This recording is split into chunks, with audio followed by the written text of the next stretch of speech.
pinakabagong teknolohiya ng Filmec, ating tuklasin ang mga bunga ng pananaliksik ng ahensya sa post-harvest at mechanization. Dito lang sa Techno Pitch on Air tuwing Martes alas 11 hanggang alas 12 ng tanghali sa Radio Agri 90.1. Techno Pitch on Air. The views and opinions expressed in this program are those of the individuals involved and do not necessarily reflect the official policy or position of Radio Agri 90.1 FM management.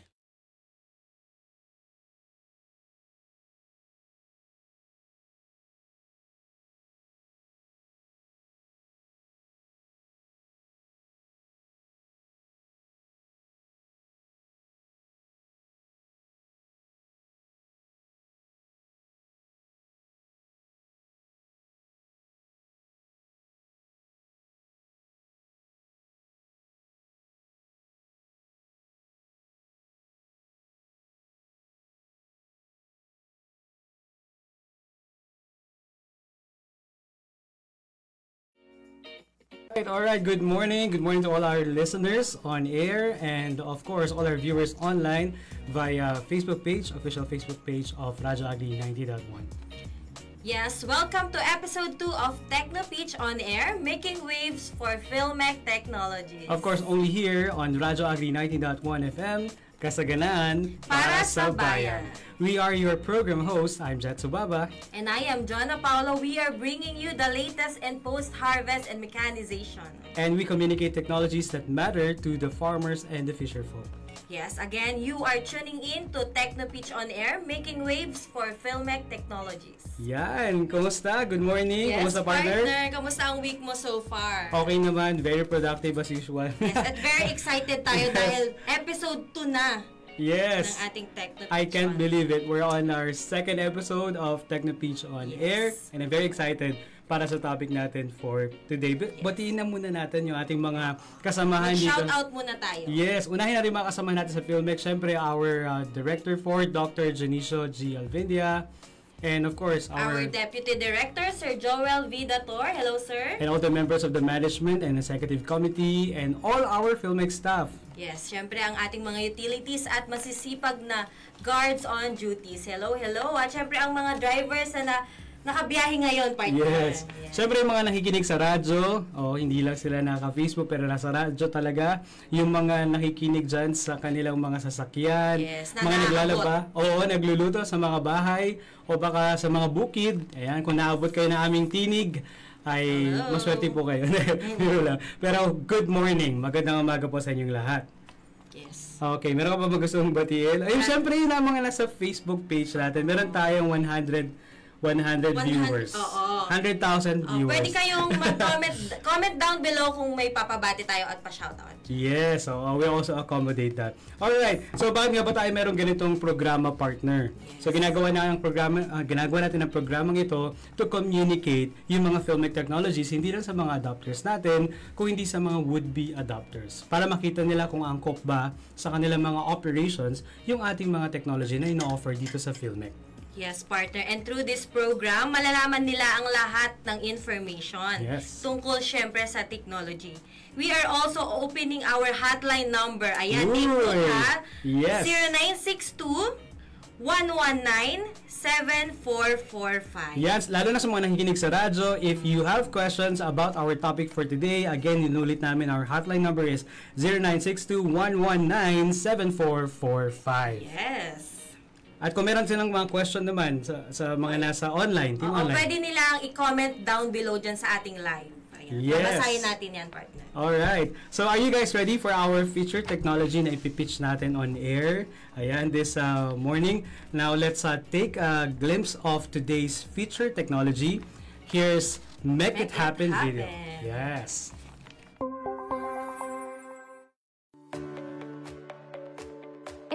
Of grain procurement, one thing stands between success and failure: accurate moisture measurement. But did you know that many farmers in the Philippines still rely on this? Yep, the traditional old-school methods to estimate moisture content. And while these techniques have been passed down for generations, they're far from accurate. But here's the problem. After extracting samples using the traditional Buriki probe, farmers still need to visually inspect the grains, then measure the moisture content with a separate device. But now, there's a solution. A revolutionary tool designed by Filmic that's shaking things up in the grain procurement world, the Grain Probe Moisture Meter. Imagine combining the traditional Buriki probe with state-of-the-art moisture sensing technology, giving you accurate moisture content readings instantly all in one step. Let's see how Filmic make it happen.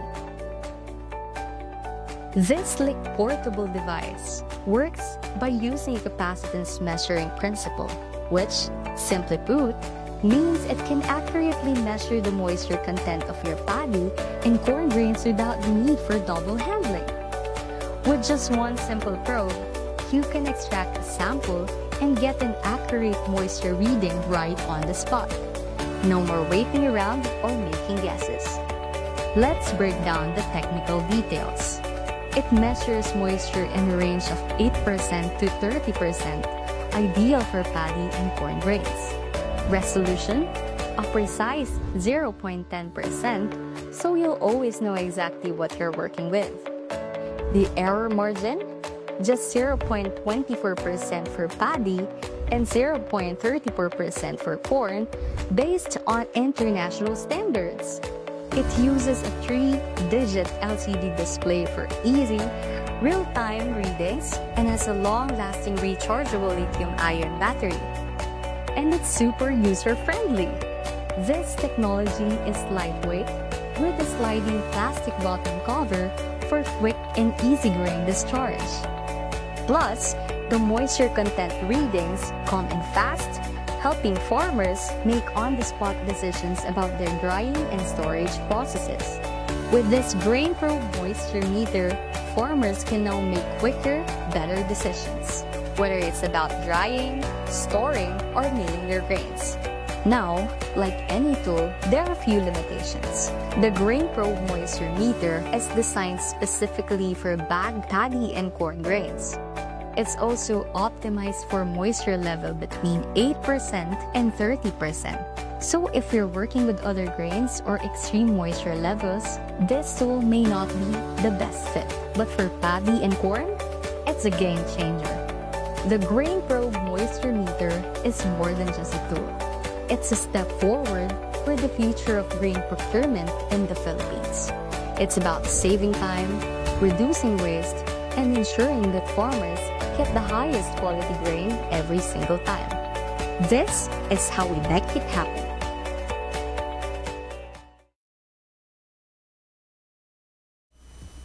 And that was the Filmic Grain Probe Moisture Meter.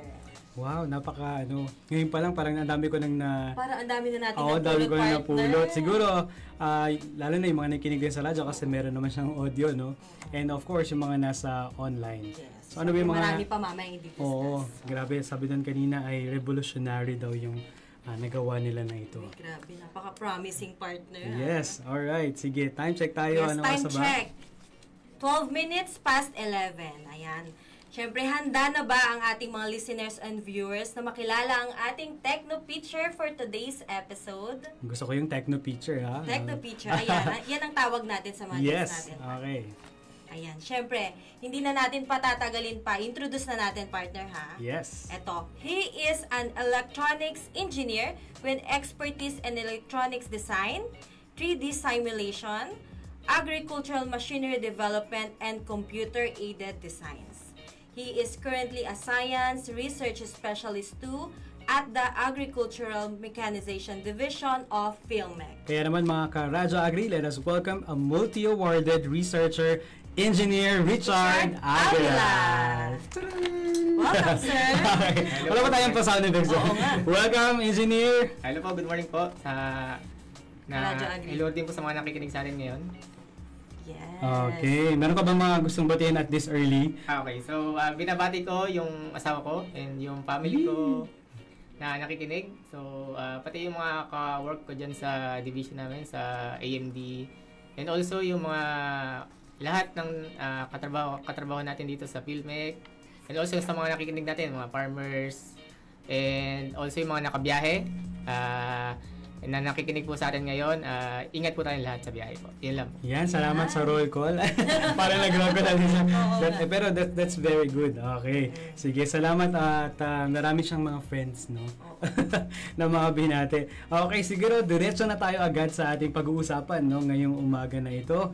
Siyempre, yung ating Filmic Grain Probe Moisture Meter. Ayan, syempre umpisahan na natin. Okay. Ayan, engineer, can you tell us about the technology? Basically, ano ito at para saan ito? Okay, so magbibigay muna ako ng parang general na info about dun sa Grain Probe Moisture. Pero sir, may dala ka ngayon, engineer, di ba? Pwede mo bang ipakita sa mga sa mga team online? Later daw pala. Sige. Excited kami. Sorry. Nasa harap na kasi namin mga ka-Radyo Agri. Okay. That's why very sad. Sige, tell us about this technology. So, magbigay muna ako ng general info about dun sa Grain Probe Moisture Meter. So, itong Grain Probe Moisture Meter ay isang digital instrument na ginagamit po natin para makuha yung moisture content na tinatawag or yung MC ng grain. So, kumbaga ito yung magsasabi kung tuyo na yung or tama na yung pagkatuyo ng ating grain. So like sa palay and corn. Okay. So ito rin pong technology na to ay based din po sa tinatawag natin. May ginagamit ito na isang principle which is kinukuha yung correlation or yung relationship ng electrical properties ng grains and also yung katumbas nitong moisture content value. So then ito rin ay isang non-destructive type na moisture meter. So meaning kapag magte-test tayo just to test yung grains natin ay hindi na natin kailangan sirain yung samples na kukunin natin and eventually pwede natin siya ibalik dun sa pinagkuhanan nating sako later on. So meron kasing type na moisture meter na destructive which is kinakrush natin yung grains just to test yung moisture content. Doon, syempre dahil nadurog na siya, hindi na natin siya pwedeng itapon. So parang sayang yun. So ito is non-destructive type na moisture meter. So parang loss na siya, no? Consider na siya na additional losses na natin. Okay, so ganun pala siya. Kaya pala, meron palang destructive at non-destructive. Talaga palang dinedestruct yun. Oo, para matest. Oo. Dinudurog talaga yun Oo. Sige, before we continue dun sana, meron tayong mga batiin online. Hello kay Carl Allen. International to Ayun, watching from Canada. Hello, Carl Allen. Mukhang Canada Rufino 4 dito sa San Jose City. Okay, and si Ma'am Nita Ramirez. No? Good morning po. Watching from Mindoro Occidental Women's Rotary Community Corps, MPC. Ayan, from Occidental, Mindoro. Ang layo ng mga na-release ng ating program partner talaga naman. Occidental at saka Canada daw yung isa. Okay, so as we are talking about sa mga bago pa lang ka-tune in sa ating radyo at saka sa online, so we are talking about the Filmic Grain Probe Moisture Meter. Of course, we have here the award-winning researcher of Filmic, Engineer Richard Avila. At nabanggit niya kanina yung mga ilang information about our technology. Kasi dati, 'di ba, may ginagamit talaga sa ground yung sinusuksok talagang tinutusok, no? Yung matulis din, no? Yes, yun ay isang type din ng kumbaga ibang principle yung ginamit niya, yung mga prong type. I think yun yung binabanggit niya, sir. Yung tinutusok siya. Okay. Yung parang tinidor. So, ibang principle siya. So, pwede natin siya explain natin mamaya kung ano yung difference siya dun sa ating moisture meter. Okay. So, destructive in a way kasi kinakagat yata yun eh. Mag-measure partner. Hindi mo na pwede yung balik kasi nilawin na yun. Anyway, so yeah, ang next natin na question kay Engineer, paano ba niyo naisip po na gawin yung itong technology natin na ito? Was there an encounter on the ground? Or meron ba nag-request sa inyo na habang nasa ground kayo na sir, meron kaming ganito, baka pwede yung improve ito. So, paano kayo nag-arrive sa ganitong idea or concept of a grain probe moisture meter? Okay, so I think magsimula tayo muna sa ano ba yung tinatawag na moisture content. So, ano yung MC ng grain. So, MC. Bakit ba siya natin mini-measure? Bakit siya importante? So, unang-una, MC, kapag sinabi tayong MC, nakadikit na yung word dyan na quality. So, ibig sabihin, yung MC is one of the indicator or primary indicator na titignan natin kung gusto natin tignan yung kalidad or yung quality ng ating grains. So, pangalawa, MC, ito yung magbibigay ng signal kung acceptable or nasa safe limit na ba yung ating grains to process into yung susunod na operations or handling ba. To dry, gano'n. So meaning, kung pwede na ba siyang i-mail, okay na ba yung pagpatuyo niya, pwede na ba siyang ibenta, or pwede na ba siyang i-store. So yun, so siya yung nagbibigay ng signal kung or yung safe limit na tinatawag natin na MC, kung pwede na siyang i-process sa susunod na operation. So pangatlo, kung kung nagmo-monitor tayo ng MC, so nape-prevent ito yung magkaroon tayo ng quality and quantitative losses. So, and lastly, the MC din, ito yung nagdidikta ng commercial value or magiging price ng ating palay. So, alam naman natin kapag pag tuyo na, iba yung presyo niya. Pag overdried, iba yung tuyo, iba yung presyo niya. And also kapag basa pa siya. Yung iba pa nga pag basa pa is parang ipinababalik pa sa yung nagbebenta. So, meron pa doon extra na drying cost pa. So, then expand ko lang po kung paano siya kung paano siya na-develop. So, yun yung una, ano yung MC, ano kalagahan ng MC. Pangalawa, dito kasi sa Pilipinas, meron tayong tool na ginagamit, na common tool na ginagamit sa field procurement or yung sa typical na grain handling natin. So, ano to? So, ito yung buriki na tinatawag. So, ano siya? Pipe na matulis, na parang probe siya na matulis. Probe siya sa English nung tinatawag. Pero dito, mas kilala sa atin siya as buriki. So, ito yung mga ginagamit ng mga farmers natin, mga classifiers, to makakuha ng samples ba dun sa sako or dun sa palay natin para i-assess yun, yung kalidad ng grains na yun na binibili nila halimbawa. So, yun yung ginagamit nilang tool dito. So, yun yung buriki. Next naman, paano naman nila mini-measure yung MC? So, meron tayong tatlong methods na ginagamit na common dito sa Pilipinas na ginagamit. Ang pinaka-popular dyan is yung una, yung empirical method or yung tinatawag nating manual method. So, ito yung ginagamit yung nabanggit ni Sir Jet kanina. Mano-mano, kinakagat or sinishake, pinapalo yung palay natin or yung corn to assess yung or estimate yung MC ng grain. So, dito, walang figure, so parang mere estimations lang to, parang sasabihin lang nito na okay na yung pagkatuyo niya. Kulang pa ng konti. So i-try pa natin ng ganitong oras. So yun. Very subjective, no? Yes, very subjective siya and prone siya sa errors kasi nga dahil estimation lang siya. But also recognize din naman natin to kasi since yung mga farmers natin na experience na talaga. So, meron talaga na ganun. Value talaga yung binibigay nila. I mean, pag kinagat nila, 14 to. Pag kinagat, 13 to. So, meron mga experience talaga natin mga farmers na magagaling talaga. Grabe yun, no? Ibang level ng skill. Siguro kailangan makagraduate ng TESDA, no? Nakapag-estimate na talaga sila in figures yung MC. But yun nga, minsan ito ay subjective and prone siya sa errors. So, yun yung unang method. Pangalawang method naman is yung tinatawag nating primary method. The primary method naman, ito yung mas kilala sa tinatawag na oven drying method. Ito yung ginagamitan ng convection oven ba, kung familiar kayo sa laboratory. So, common to sa mga laboratory natin na ginagamit. So, dito, using the standard reference sa settings, like yung temperature and yung drying time. So, let's say for example, 105 degrees Celsius for 24 hours. So, isa-subject siya sa ganong settings. Then, after nun, based sa weight, makukuha natin yung moisture content ng grains. So, yun yung tinatawag na primary method. The primary method din, ito yung ginagamit sa mga scientific research and also sa mga laboratory. So, ito yung ginagawa nilang basis ba. Ito yung pinaka-standard na ginagamit for MC determination, the primary method. Last naman, yung secondary. So, yung secondary method naman, ito naman yung kinukuha yung characteristics, like yung nabanggit ko kanina, yung electrical characteristics ng ating grains using yung electronic devices. So, dito napapasok yung mga moisture meters natin. So, dito, maraming type yon. So, ang common na ginagamit is the resistive type and capacitive type. The resistive type, ang common sa kanya is mga crushing, yung kinakrush or destructive type, and also yung parang tinidor na tinutusok. So, ang isang advantage ito, kasi depende yun sa tusok. So, parang surface lang kasi yung na-measure niya. So, pag mas malalim yung tusok mo, mas malalim yung tusok mo, mas iba yung reading niya dun sa mababaw yung tusok mo.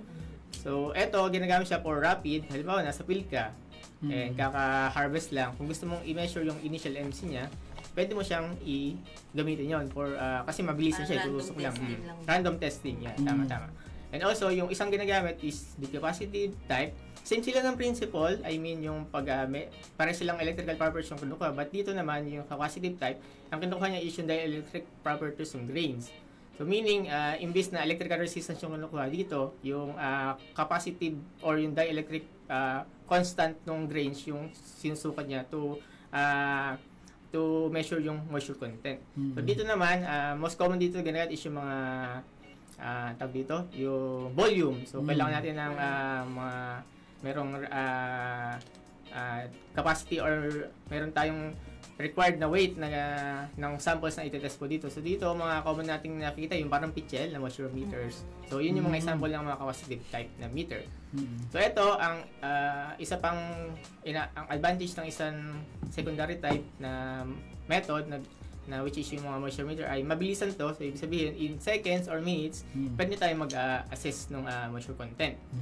So yung sa mga nabanggit kong methods, siyempre, marami siyang advantage yan, but meron din siyang mga disadvantages. So sa the first one, the empirical, like na nabanggit ko kanina, subjective to, and also medyo prone siya sa error. The primary method, ang ano naman dito, yung pinaka-disadvantage niya, maganda, standard siyang gamitin, but syempre, like na nabanggit ko, 24 hours yung, so mag-iintay ka ng 24 hours just to assess yung moisture content. So medyo matagal, time consuming yung yung pagkuha ng moisture content sa oven. But sabi ko, ito yung standard talagang ginagamit. So yung mga secondary naman, mabilis siya, yun yung advantage niya, but syempre, dahil siya device, kailangan natin mag-invest. So, dagdag ko lang din sa secondary method, yung mga secondary method kasi nating moisture meter ay based din sa primary method. So doon na, kapag gagawa tayo ng moisture meter, ang ginagawang basihan dito ng pagkuha ng moisture content is yung primary method din. So, through standard oven drying method yung ginagamit. So, yun, nabanggit ko na yung methods. So, next naman, meron bang mga available dito sa market na mga moisture meter? So, based sa sa pag-iikot namin, meron tayong mga readily available na moisture meter sa market. But ang problem, yung price. Kasi dahil karamihan dito yung mga imported ba?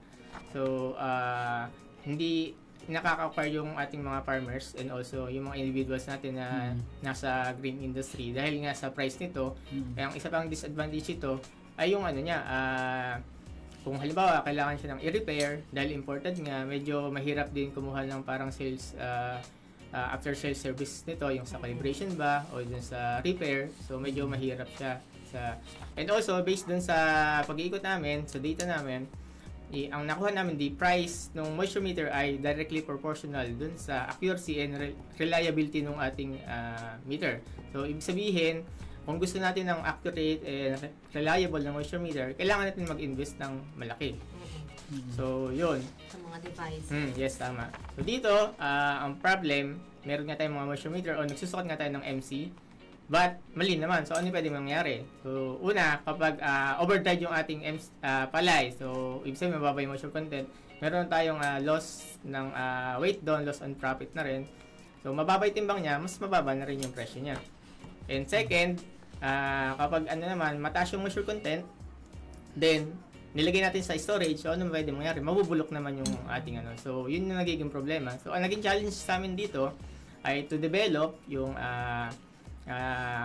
less expensive and yet accurate na moisture meter, but also na magpipit dun sa operations ng local grain industry. So, paano siya naging less expensive? Kasi ito is locally made. Lahat ng mga ginamit nating materials dito and parts ay readily available dito sa market. And also, to ensure yung accuracy nito and reliability, ito po ay nag-undergo ng series of testing. Nagdaan to ng laboratory testing, field testing, and also pilot testing. And also, binase natin to sa standards. So, international standards din. Meron din tayong pinagbasehan ng international standards dito. And, paano natin siya in-ensure na magpipit sa operation? Dahil ito nga ay parang basically isa lang tong buriki na nilagyan natin ng moisture meter. So kumbaga pinagsama na natin yung typical nilang operations, which is yung pag-sampling, so and moisture meter. So habang nagsasampling ka, yun yung kaganda dito. Habang nagsasampling ka, meron ka na kagad makukuhang moisture content Habang dito. nagkukulit. Habang nagkukulit ka.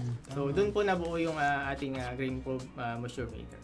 Grabe, no? Parang ano talaga siya, rooted dun sa kung ano yung available sa industry ngayon, which is, yun nga, either matagal, o kung gusto mo mabilis, you have to pay nila. You have to pay a high cost for that. So, ang galing, no? It's really enabling yung mga farmers natin. Hindi lang, actually, farmers na rin. Kasi, itong sa side na to talaga ng mga traders, ng mga bumibili, no? Yes po. So, ngayon, hindi, maganda siya kasi hindi na madadaya yung mga farmers kasi they have the ability to check their own harvest produce before and in that case sila magsasabi na ng presyo, hindi yung hindi nadidiktahan. At saka ang sakit na yung subjective nga yung sinasabi niya kanina na method. So yung lahat ng yon in one, ayan. So mukhang maganda na malaman natin in depthly, no? Meron ka pang question dito? Ayan, partner, singit ko lang. Meron lang po tayo na experience na konting technical problems. Ayan, medyo naglalag po yung ating wifi sa opisina. Okay. Ayan. So, pero tuloy pa rin tayo sa ating radyo, of course. Yes. Kaya wag po kayo aalis ha. Kinig lang talaga. Ayan. Siyempre, nakilala na natin, partner. Ano ba ang grain probe moisture meter. Kaya mag-dive in muna tayo sa mas malalim pa sa mga features naman tayo, partner. Engineer, ano ba ang kagandahan ng technology na ito? Kumbaga sa mga brand new phones, ano ang features nito? Okay, sige. So dito na ipapakita yung ating unit. This is the moment. Mas okay na i-discuss ko siya na nakikita natin yung unit. So pag-usapan natin yung features and also the specifications, ano yung mga parts itong grain probe moisture meter. So unahin na natin yung parts. So sa parts, meron tayong ito yung standard probe kung makikita nyo. So ito yung nabanggit natin na buriki. So basically, buriki lang na siya na nilagyan natin ng thread para ma-attach natin dito sa moisture meter. So ito yung unang part niya, the probe. Ito ay detachable, so meaning natatanggal to para pwede natin siyang madali siyang dalhin sa field ba. Yun. So madali siyang bitbitin sa field. So natatanggal to. And also, ito yung casing niya. Yung makikita natin, ito yung body. And also, sa loob naman, ito yung pinaka-chamber niya. So, dito, ang capacity niya is 100 grams. So, ang kailangan natin ditong sample is 100 grams. So, kailangan puno siya hanggang dito. So, once na puno na to, yun na, lalabas na kagad yung reading niya. So, ito yung nag-act as sensor na to, itong buo na to. Itong nasa loob na to. And also, meron tayong handle. Itong handle na to, detachable din to. So, natatanggal din yan. Ito yung handle. And also, yun sa natin, sa discharge, meron siyang cover dito sa ilalim. Para ba madali siyang ibalik ba dun sa sako ba na pinagbahanan natin. And hindi na natin kailangan itaktak ibalik, pa. itaktak. So nilagyan natin siya dito ng parang discharge sa ilalim and with cover. And sa loob naman, ito yung pinaka-board natin. Meron tayong makikita ng display dyan. Ito, i-on natin mamaya. Ito yung display niya. Then makikita natin yung internals niya sa loob. Sa side naman, sa kaliwa, ito yung power button natin. Dito, toggle switch lang yan, power button. O pagbaba, naka-off yan. Pag tinaas natin, yun siya, mag-on na siya. Sa right naman, ito naman yung selector, kung ano yung susukatin natin, palay or corn ba. So, ito pala ay, application nito ay, hindi ko pala nabanggit yan na is for palay and corn.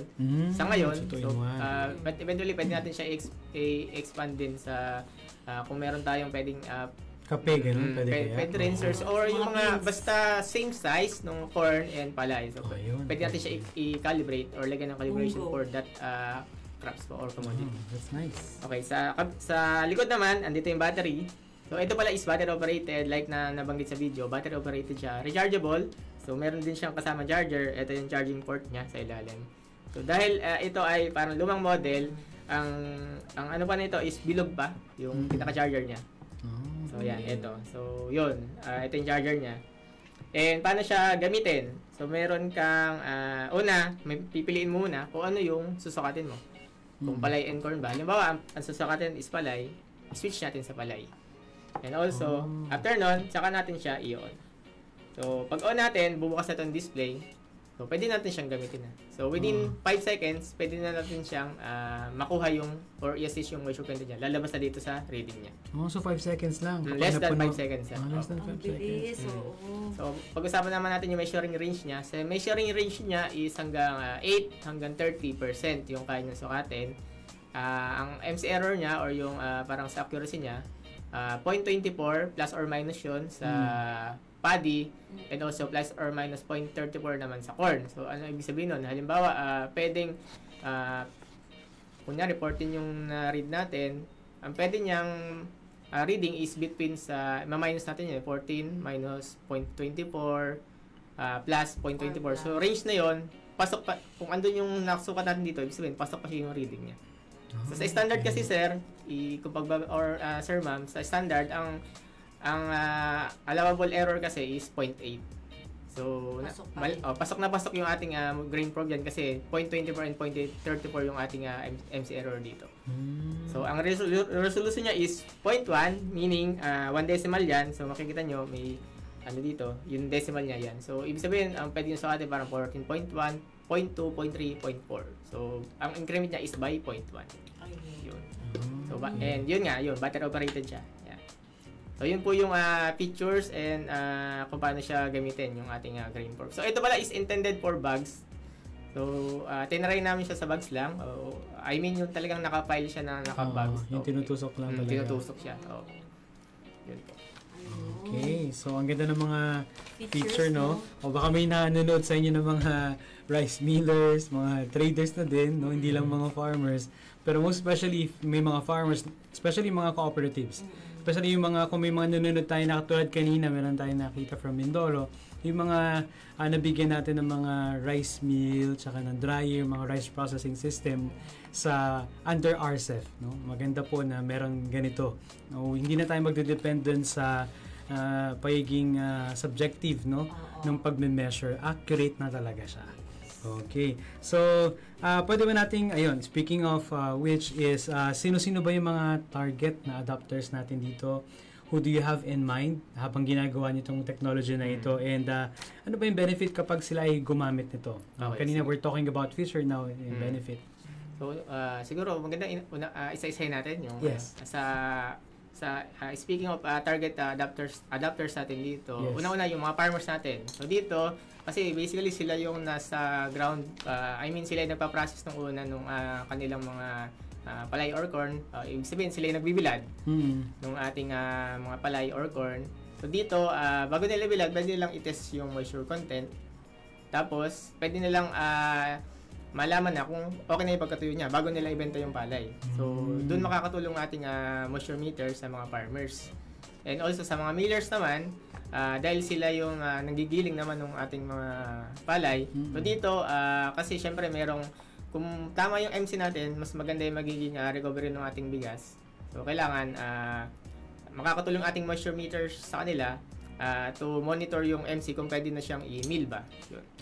And susunod naman is yung mga traders natin. So, yung mga bumibili naman natin ng mga palay natin. So, dito, ma-ensure natin na bago natin bilhin yung palay, tama yung MC niya. So, ibig sabihin, kalidad yung makukuha nating quality yung makukuha nating mabibili nating palay.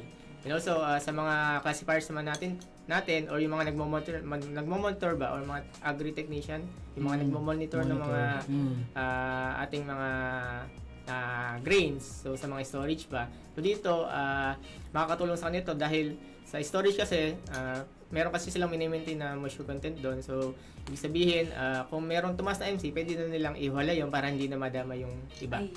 So, yun yung mga pwedeng target nating mga adapters dito sa technology na to. Grabe yung buong yung value chain nun. Parang na-serve na-serve na nila. And also sa mga cooperatives, pwede rin to. Kasi sila, di ba, yung mga co-ops, may mga members yan, mga farmers din. And kinokollect na yun ng co-op yung mga mga grains, mga palay nila or corn. And doon, ma-ensure nila na bago ilabas yung produkto ng co-op is kalidad yung maibebenta nila or maimamarket nila sa cooperative. Yeah, especially ngayon na may RCEF tayo. Meron na tayong mga rice processing system at nagkakaroon na sila ng rice processing na enterprise talaga, agro-enterprise. So I think this is very helpful para sa kanila. No? For both yung bumibili at yung nagbebenta, no? Yes. So ang ganda naman. No? Ayan, meron tayong text from our hotline. Okay. Sige, basahin mo yung kanyang tanong. Ayan, may tanong tayong engineer. May mga early feedbacks na ba from your cooperators? Okay, so speaking of feedback, meron tayong mga cooperators during the value testing, meron tayong mga cooperators sa Luzon, Visayas, Mindanao. I think 15 units yata to. And yes, maganda naman yung mga feedback sila. And ang isa kong gawing example dito is sa Luzon, sa Bulacan, sa Narapal, Bulacan. Isa siyang millers, trader and miller siya. So, bumibili siya ng mga palay. Doon kasi, meron talaga nagpa-practice siya ng moisture content determination using sa field, talagang manual lang. And kung hindi siya kumbinsido dun sa assessment niya using the empirical or manual method, meron siyang nakaantabay na moisture content meter. So, yung moisture content meter niya, ang problem, benchtop siya, ibig sabihin, hindi siya pwedeng nasa field, I mean, nasa office lang siya. Stationary, yes, okay. Stationary. So, anong nangyayari sa kanya, sa operation siya, magsusukat siya magkukuha siya ng samples, magsasampling siya, then kung hindi siya kumbinsido, dadalhin niya sa office pa para to test yung moisture content.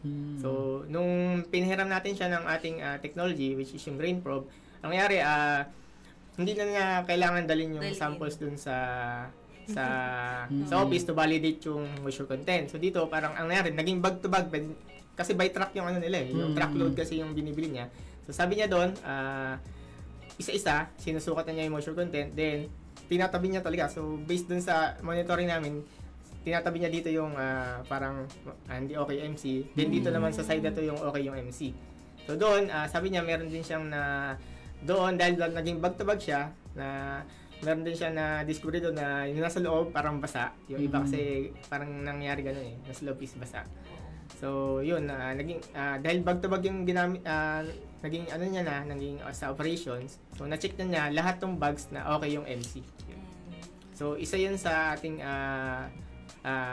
successful na technology adapters sa grain probe. At ang kagandahan, nadadala niya partner on the spot na sa measure niya. Yun ang kagandahan. Tsaka maiwasan yung mga pandaraya, no? I mean, sa ibang mga, kunyari yung mga nasa harap lang yung nasa loob ng truck yung mga medyo wet na talaga. Pero yun, hindi naman natin masasabi na parang daya yun. Siguro nagkataon lang na meron tayo sa loob. Pero ang pinaka doon, na-test niya lahat yung hindi siya nalugi. Bilang buyer kasi, mahalaga yun for him. Para hindi siya maluging. Lalo na kung volume na maramihan ba. Either sinadya or hindi, di ba? Para, meron kasi mga ganun na baka tumaas yung content, moisture content.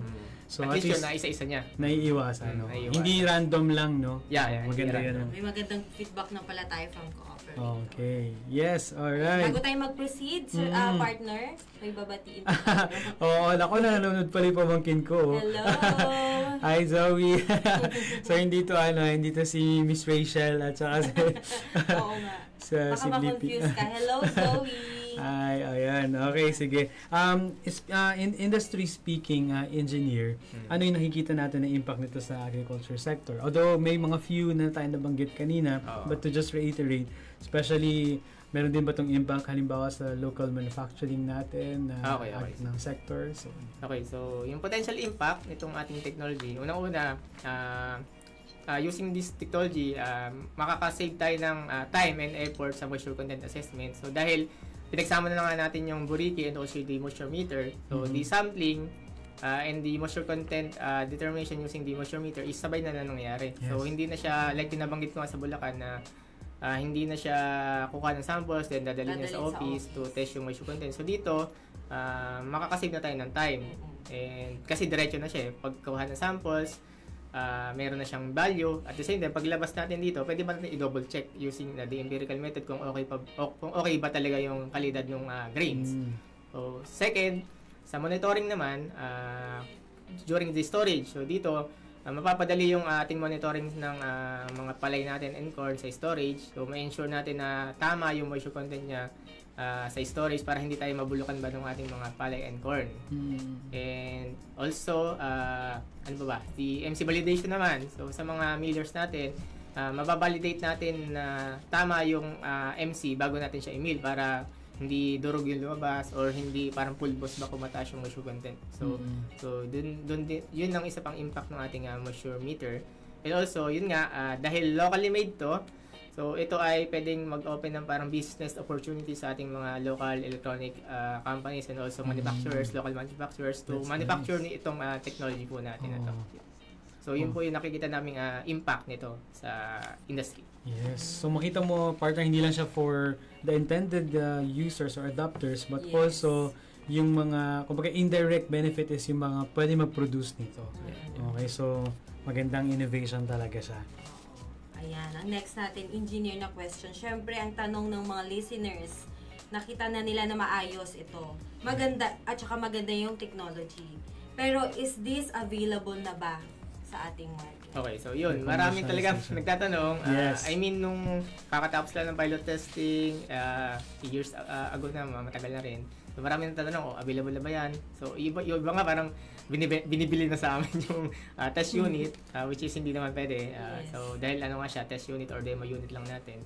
So, doon, I think, ang sa pagkakalam ko, kung di ako nagkakamali, meron tayong mga 3 to 4 na interested na manufacturers na dito. Wow. Local manufacturers to mass produce or manufacture itong technology na to. And yung isa sa kanila, I think parang iniintay na lang yung licensing nito, yung isa. So, malamang sa malamang, baka this year lumabas na to sa market. So, yun nga, medyo for commercialization na pala siya. Okay. So, yun nga, medyo nahirapan rin kami sa paghahanap po ng magmamanufacture nito dahil since instrument nga siya, hindi ka siya katulad ng ibang machinery natin na parang madali. Hindi man siya madali. I mean, madaming fabricator na pwedeng gumawa. But ito kasi is parang specialize siya ng konti kahit dahil instrument nga siya.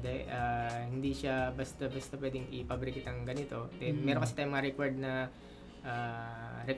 required na machines or equipment to fabricate ito. But yun, hopefully sana meron pa tayong makita na mas marami pa para dumami pa yung ating magmamanufacture ng ating technologies. Yeah, that's nice. No?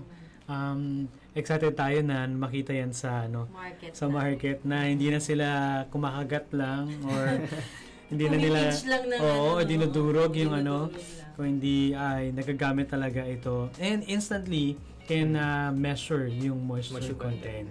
So that's nice. As we wrap up nung ating napaka-rich nung ating thank you, engineer, for giving us your time, no? And for grabe, para ako nakikinig sa webinar eh. Oo nga, ang dami din natin natutunan. Seryoso talaga siya pag mag-share, dire-diretso talaga.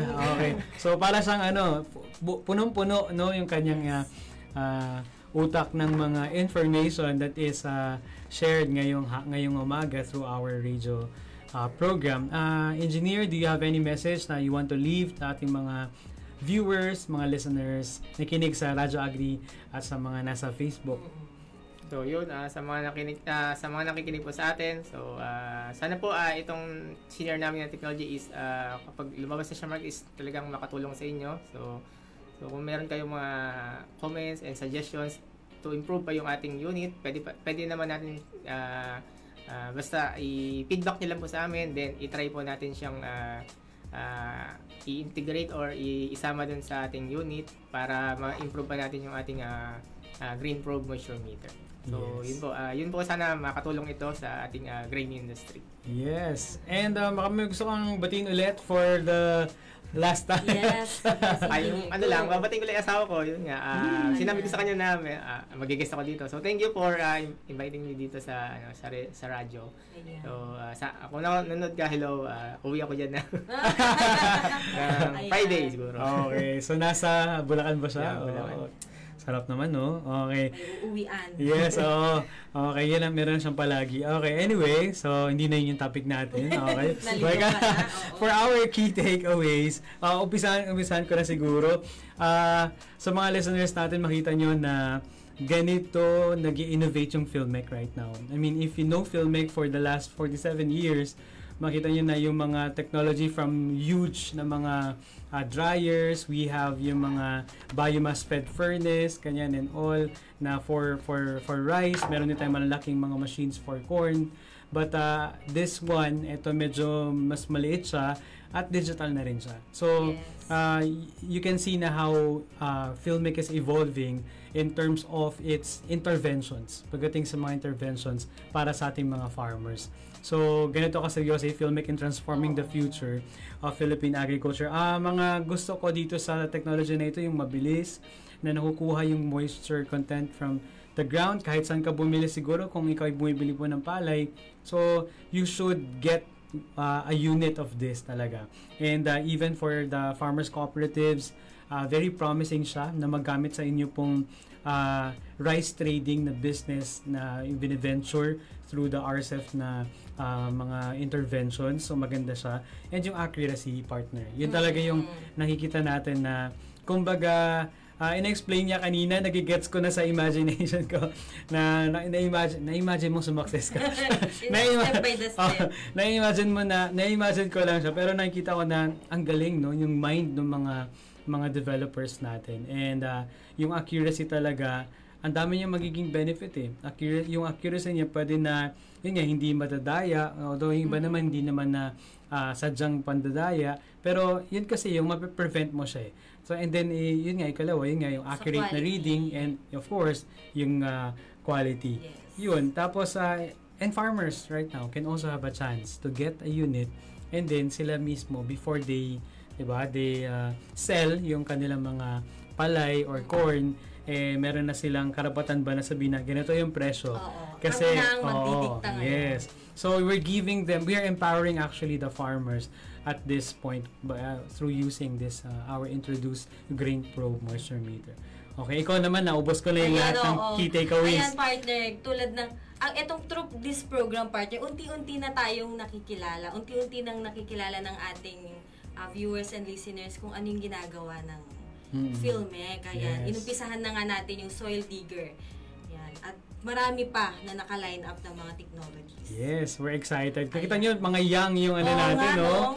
Mga young and... well, we are all young here sa Filmic. We are the future of Philippine agriculture. Yeah, even the youth, di ba? Kung may nanonood ng mga young people today, we are advocates ng youth for mechanization. So, you see guys, hindi na natin ginagawa manually everything.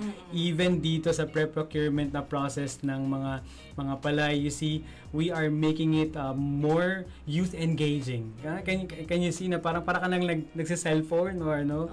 So, you see, meron talaga siguro na meron silang mga existing na ginagamit pero hindi nila alam na meron mas high-tech. Yeah. We can invite even the youth talaga, even to business na mga agro-enterprise like this. So, yeah, if you're a young person and you're kinikater ka din namin sa program ito, if you're listening over the radio or if you're watching on the live stream, sana nakikita ninyo na ito yung mga efforts ng Filmic on reaching the next generation.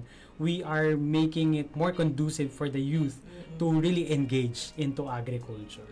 Ayan, balik tayo, partner, dun sa technology. Ang favorite feature ko dito ay yung yung pagka-handy niya, pwede mong dalhin sa field, pwede pa ulit-ulit na kumuha ng mga sample. Yes. Ayan, katulad nga ng feedback kanina ng ating co-operator na hindi na daw niya kailangang ipunta yung sample sa kanyang office. Kasi ang danger niya, natuyo na yung sample bago pa pumunta sa office. Pabalik niya yung mga naiwan niya, hindi pa tuyo. Ayan. Saka collapsible siya, no? Oo. Kanina, nakita namin meron talaga siyang bag or may box. attache case. Oo. Very handy. Yeah, we hope talaga na yung hope din ni engineer kanina na maraming maging part ng local manufacturers para it will become more available sa market all throughout the country. Or baka sa future, even outside the country.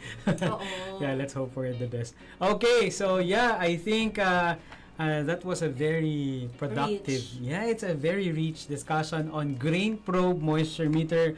If you have questions about this, feel free to message us through the Facebook page of Radyo Agri 90.1 FM or, of course, our official page, DA Filmic. Yan, okay na. Ayan, partner. Dahil 51 minutes past 11 na. Yan. Gusto natin pasalamat sa lahat ng nakasama natin this morning. Lahat ng mga naglalaban, nagluluto, nagda-drive. At nasa farmer. Nasa mga farm, mga farmers, ayan. At saka mga nanonood na online, pati si Zoe. Hi, Hello, Zoe. Zoe. So this has been your program host, Jet and Jonah. And this is Technic Peach on Air, making waves for Filmic Technologies. Yes, we'll see you again next Tuesday, only here at Radyo Agri 90.1. Kasaganan para sa bayan. Bye-bye. Thank you, engineers. Thank you. Thank you, engineer.